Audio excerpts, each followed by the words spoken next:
Hello students, welcome to the channel. आज हम लोग बात करेंगे केमिकल काइनेटिक्स के एक बहुत इम्पॉर्टेंट टॉपिक के बारे में। केमिकल काइनेटिक्स चैप्टर का एक बहुत इम्पॉर्टेंट टॉपिक है integrated rate equation for a first order reaction and it's half life. ये जो टॉपिक है बहुत इम्पॉर्टेंट टॉपिक है, ठीक है। और इससे आपको न्यूमेरिकल्स पूछे जाएंगे एग्जाम में, ठीक है।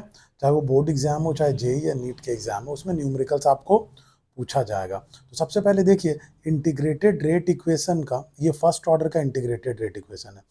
k is equal to 2.303 by T log A naught by A, ठीक है। और ये फर्स्ट ऑर्डर रिएक्शन का हाफ लाइफ है, T half is equal to 0.693 by K. देखिए, इन दोनों का डेरिवेशन उतना इंपॉर्टेंट नहीं है, डेरिवेशन एग्जाम में नहीं पूछा जाएगा। और यहाँ पे मैं आपको डिराइव करके दिखाने नहीं जा रहा हूँ, डिराइव करके दिखाऊंगा तो वीडियो बहुत लंबा हो जाएगा। तो मैं टू द पॉइंट आपको बताने वाला हूँ, ठीक है। जो काम की बातें होंगी मैं वही डिस्कस करने वाला हूँ आपसे। डेरिवेशन यहाँ पे मैं करके नहीं दिखा रहा हूँ आपको, क्योंकि वीडियो बहुत लंबा हो जाएगा। तो यहाँ पे आप देखिए, यहाँ पे ये इंटीग्रेटेड रेट इक्वेशन है फर्स्ट ऑर्डर का, ठीक है। यहाँ पे क्या आपको पता है, रेट कांस्टेंट है, ठीक है। टी यहाँ पे क्या है, टाइम है।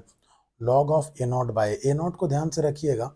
ए नॉट यहाँ पे क्या है, initial concentration of the reactant. A not यहाँ पे initial concentration of the reactant. और ए क्या है, concentration of the reactant left after time T, मतलब टी टाइम के बाद कितना रिएक्टेंट का कॉन्सेंट्रेशन बच रहा है। तो ये चीज़ आप ध्यान रखें, A naught initial concentration of the reactant है, और ए क्या है, concentration of the reactant left after time T, मतलब आफ्टर टाइम टी कुछ रिएक्शन हो जाने के बाद रिएक्टेंट का क्या कॉन्सेंट्रेशन बच रहा है। तो ये ध्यान रखिएगा, के यहाँ पे रेट कांस्टेंट है, टी यहाँ पे टाइम है। ए नॉट क्या है, initial concentration of the reactant. A क्या है, concentration of the reactant left after time T. यहाँ पे जैसे टी हाफ, आप बोलोगे टी हाफ क्या होता है सर, टी हाफ बोलो या टी 50% बोलो, मतलब किसी भी रिएक्शन को आधा खत्म करने के लिए, 50% खत्म करने के लिए जो टाइम लगता है ना, उसको बोलते हैं टी हाफ। तो उसको आप टी 50% भी यहाँ पे बोल सकते हो, वो होता है 0.693 बाई के, ठीक है। तो ये दोनों फॉर्मूलाज जो है बहुत ज़्यादा इंपॉर्टेंट होंगे। आइए मैं आपके टेक्स्ट बुक का, एनसीईआरटी बुक का कुछ इंपॉर्टेंट क्वेश्चंस मैं आपको यहाँ पे बता दे रहा हूँ। देखिए, ये एक बहुत इंपॉर्टेंट क्वेश्चन है। इसमें क्या है, so that for a first order reaction time required for its 99% completion is twice the time required for its 90% completion. कहने का मतलब है कि यहाँ आपको प्रूफ करना है कि किसी भी फर्स्ट ऑर्डर रिएक्शन के को 99% कंप्लीट करने के लिए जो टाइम लगेगा वो 90% का ट्वाइस होगा, यानी डबल होगा। तो ये एक बहुत इंपॉर्टेंट क्वेश्चन एग्जाम में पूछा जाता है और बहुत सिंपल सा भी है। आइए मैं उसको देखता हूँ। तो सबसे पहले फर्स्ट ऑर्डर रिएक्शन क्या है, उसका इंटीग्रेटेड रेट इक्वेशन क्या है, K is equal to 2.303 by T log of A naught by, ठीक है।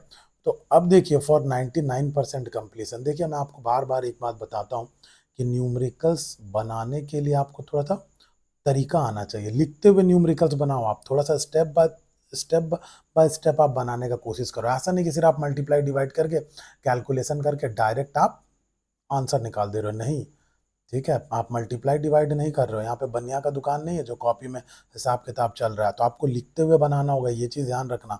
स्टेप वाइज बनाना होगा, आंसर के रिप्रेजेंटेशन पे भी आपको ध्यान देना होगा, रफली नहीं बनाना है कोई भी चीज़। यहाँ पे देखो मैंने कैसे लिखा, फॉर 99% कंप्लीशन, और इधर मैंने लिखा फॉर 90% कंप्लीशन।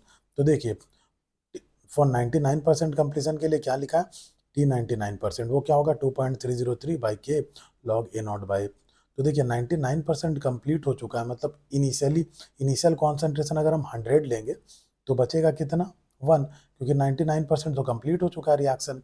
तो यहाँ पे ए नॉट की जगह आप 100 लोगे, ए की जगह 1 लोगे। आगे देखिए प्रोसेस वही हो रहा है, ठीक है। T 99% 2.303 by K log A naught by, A not हो गया 100, ए हो गया 1, ठीक है। अब यहाँ पे क्या होगा, log 100 का देखिए लिख सकते हैं हम लोग log 10 टू द पावर 2, तो वो हो जाएगा आगे 2 इंटू log 10 का वैल्यू होता है 1। तो ये आपका आ जाएगा T 99% is equal to 2.303 by K into 2, ये इक्वेशन फर्स्ट हो गया। सिमिलरली आप इधर देख लो, टी 90%, ठीक है, is equal to 2.303 by K log of A naught by, फिर यहाँ पे 90% कंप्लीशन की बात हो रही है, तो ए नॉट होगा आपका 100, बचेगा कितना, 10, ठीक है। तो सिंप्लीफाई किया तो log 10 यहाँ पे आ गया, log 10 का वैल्यू 1 होता है आपको पता है। तो टी 99%, 90% ये हो गया आपका। तो टी 99% ये आया, टी 90% ये आया। अब दोनों को आप डिवाइड कर दो, ठीक है। तो इधर देखिए मैंने डिवाइड किया 2.303 और के कैंसिल आउट हो जाएगा, बचेगा 2।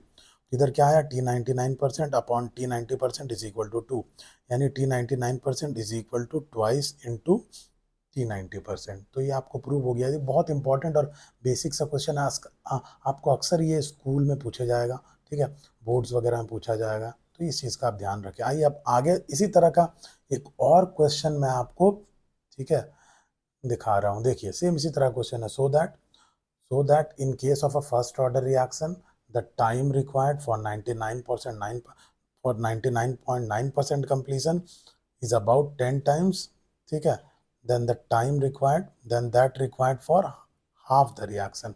मतलब क्या होगा कि 99.9% कंप्लीशन के लिए जो टाइम लगेगा वो रिएक्शन को हाफ कंप्लीट करने के लिए जो टाइम लगेगा उसका ऑलमोस्ट 10 टाइम्स होगा। मतलब उसी तरह से निकालना है, ठीक है।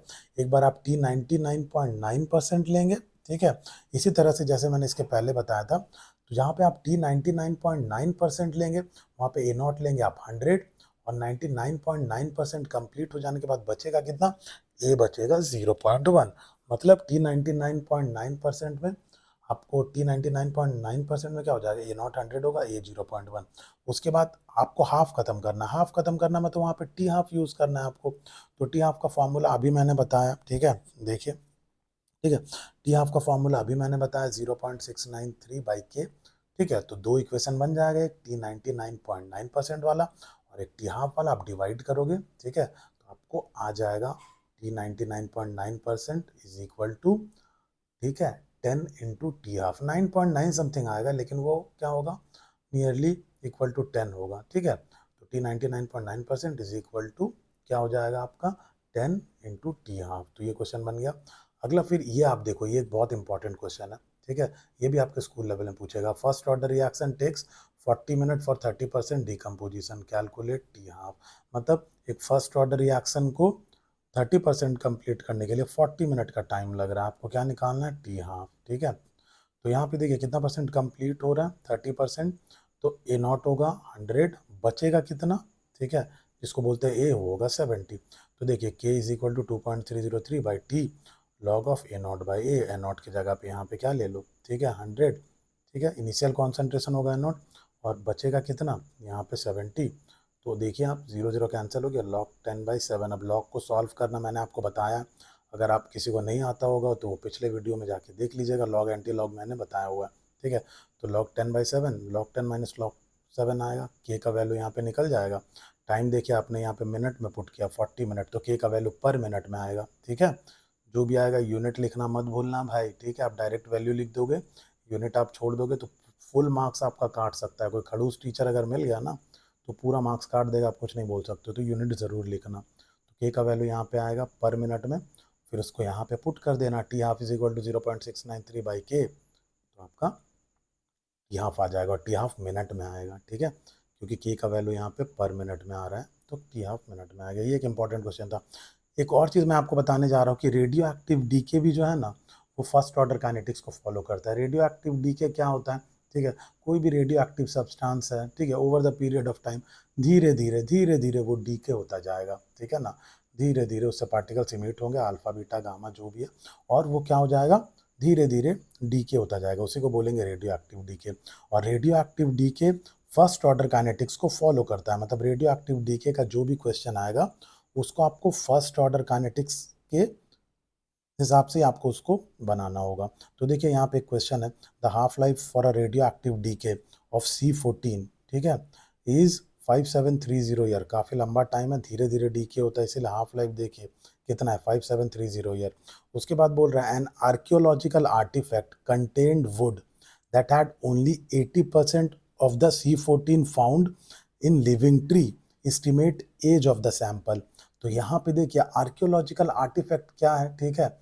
आप देखते हो कि पुराना जगह पे खुदाई वगैरह जो होता है, ठीक है, बहुत आप देखो हड़प्पा मोहनजोदड़ो ये सब कितना पुराना जगह पे जो खुदाई वगैरह होता है, पुराना सामान निकलता है। तो वहीं से कोई सामान निकला है, ठीक है, वहीं से कोई वुड वगैरह निकला है। अब उस वुड में कार्बन 14 है, ठीक है, इसका धीरे धीरे रेडियो एक्टिव डीके हो रहा है, ठीक है। अब उस कार्बन 14 का हाफ लाइफ कितना है, 5730 ईयर, ठीक है। और बोल रहा है कि an archaeological artifact contained wood that had only 80% of the C14 found in the living tree. तो आपको बोल रहा है कि वो सैंपल को जब एनालाइज किया गया तो उसमें कार्बन 14 कितना पाया गया, 80%, मतलब 20% डीके हो गया, ठीक है, 20% डीके हो गया। यहाँ पे 80% डिकम्पोज नहीं हो रहा है, आपको क्या बोला है कि 80% उसमें प्रेजेंट है। जब उस वुड को एनालाइज किया गया तो उसमें कार्बन 14 कितना प्रेजेंट है, 80%, ठीक है। तो आपको बोल रहा है estimate age of the sample. तो सबसे पहले देखिए टी हाफ दे रखा है 5730 ईयर, उससे आप के निकाल लो, ठीक है। और टी हाफ को ईयर में रखना, के का वैल्यू पर ईयर में आ जाएगा। अब फिर इसको फर्स्ट ऑर्डर के टाइम आपको निकालने बोला, एज ऑफ द सैंपल मतलब क्या, टाइम ही निकालना है। तो फिर फर्स्ट ऑर्डर का इंटीग्रेटेड रेट इक्वेशन हम लोग यूज करेंगे, T is equal to 2.303 by K log A naught by.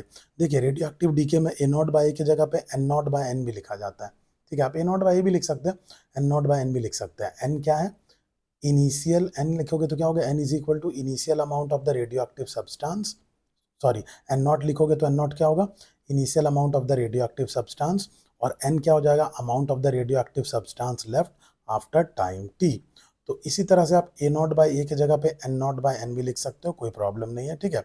अब आप देखो यहाँ पे इनिशियल आपको अमाउंट क्या होगा रेडियो एक्टिव सब्सटेंस का 100, बच कितना रहा 80% उसमें बच रहा है, 80% डिकम्पोज नहीं हो रहा। ये चीज़ का ध्यान रखें, अगर आपको बोल देता कि 80% डिकम्पोज हो रहा है ना, तो फिर आपको बचता कितना, 20। लेकिन यहाँ साफ साफ बोल रहा है कि had only 80% of the C14 found in the living tree, मतलब 80% बच रहा है। ए नॉट को आप क्या लोगे 100, ठीक है, और ए को क्या लोगे 80। उसी तरह आप एन नॉट और एन भी लिख सकते हैं, एन नॉट को 100, एन को 80, ठीक है। के का वैल्यू पुट कर देना, ठीक है। अब इक्वेशन को सॉल्व कर लेना, यहाँ पे देखो क्या आएगा, 100/80 को सिंप्लीफाई करोगे तो log 5/4 आएगा। तो log 5 माइनस log 4, इस तरह से log का वैल्यू पुट करके इसको सिंप्लीफाई कर लेना, ठीक है। के का वैल्यू पर ईयर में है तो आपको टाइम ईयर में निकलेगा, निकाल लेना। ये जो मैंने क्वेश्चंस बताए हैं 3-4, ये बहुत इंपॉर्टेंट क्वेश्चंस है, इसको कर लीजिएगा। अब मिलेंगे नेक्स्ट वीडियो में, तब तक के लिए बाय।